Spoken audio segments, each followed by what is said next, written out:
things that Allah Azza wa Jal teaches us in Quran, for example, is بِئْسَ الْإِسْمُ الْفُسُوقُ بَعْدَ الْإِيمَانِ.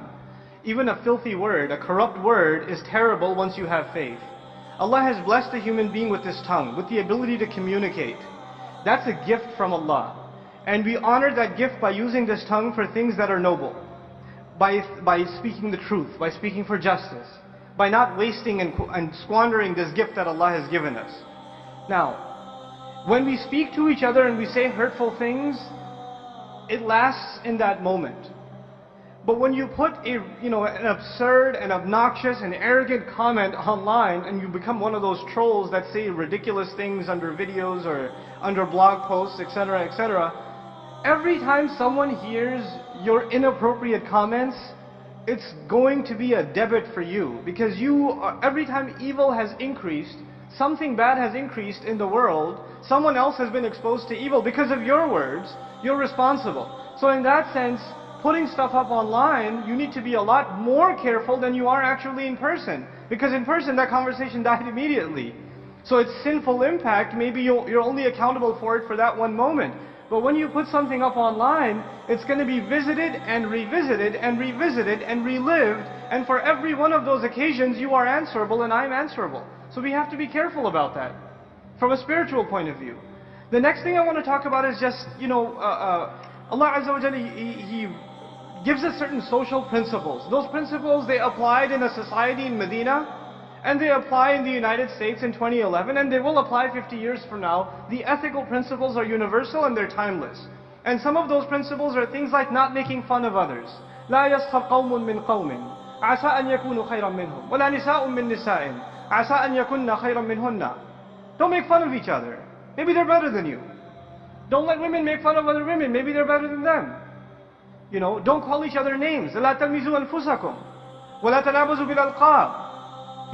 Don't accuse people of other things. Don't call each other all kinds of names. Now, if you put that as your constitution, your ethical code, your charter, this is how I'm gonna behave online, it would probably cut down 95% of your interaction.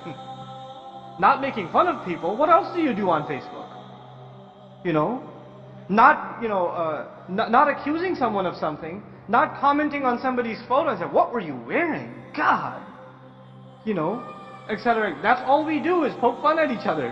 That's 90% of the interaction. That's kind of the reason I got off of it, because all I was getting was just ridiculous stuff. But I've been remotivated to jump in again. Jazakallahu khairan.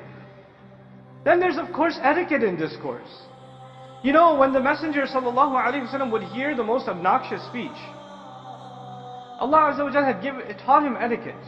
Respond, but respond in a cool, calm, collected, logical and patient fashion. What do? Some video gets posted, somebody who's paid or whatever says, "You Muslims are all terrorists," and some other troll gets on, "Oh yeah, we are terrorists, we're going to kill you." And the guy says, "Of course, that's what I mean, you're terrorists." And we just go back and forth and we have no restrictions on how we communicate. Our deen has taught us principles of communication. We have to observe them, whether virtually or physically, when we interact with each other.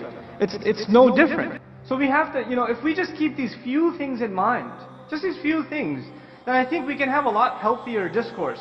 Actually, one of the interesting things, some of the Muslim blogs that are out there, there are very few of them, but the few that are out there, most people, they don't even go to read the article.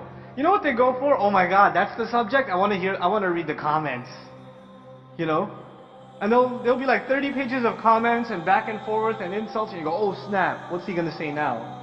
And you go back and forth like that. So this sort of thing, I think we need to mature out of. We need to move past. And we need to utilize this tool for the powerful thing that it is. Arab Spring, people, I mean, it's incredible. It's incredible that can happen. And what the potentials are for what we can do, the kinds of campaigns we can launch, Muslims can launch, for very particular kinds of conversations online, the potential is just enormous. It really is. But it requires all of us to really get our act together. I really commend the successful bloggers out there. I commend the successful YouTubers out there. People like Baba Ali. I respect that a lot. Because we do need that kind of creativity.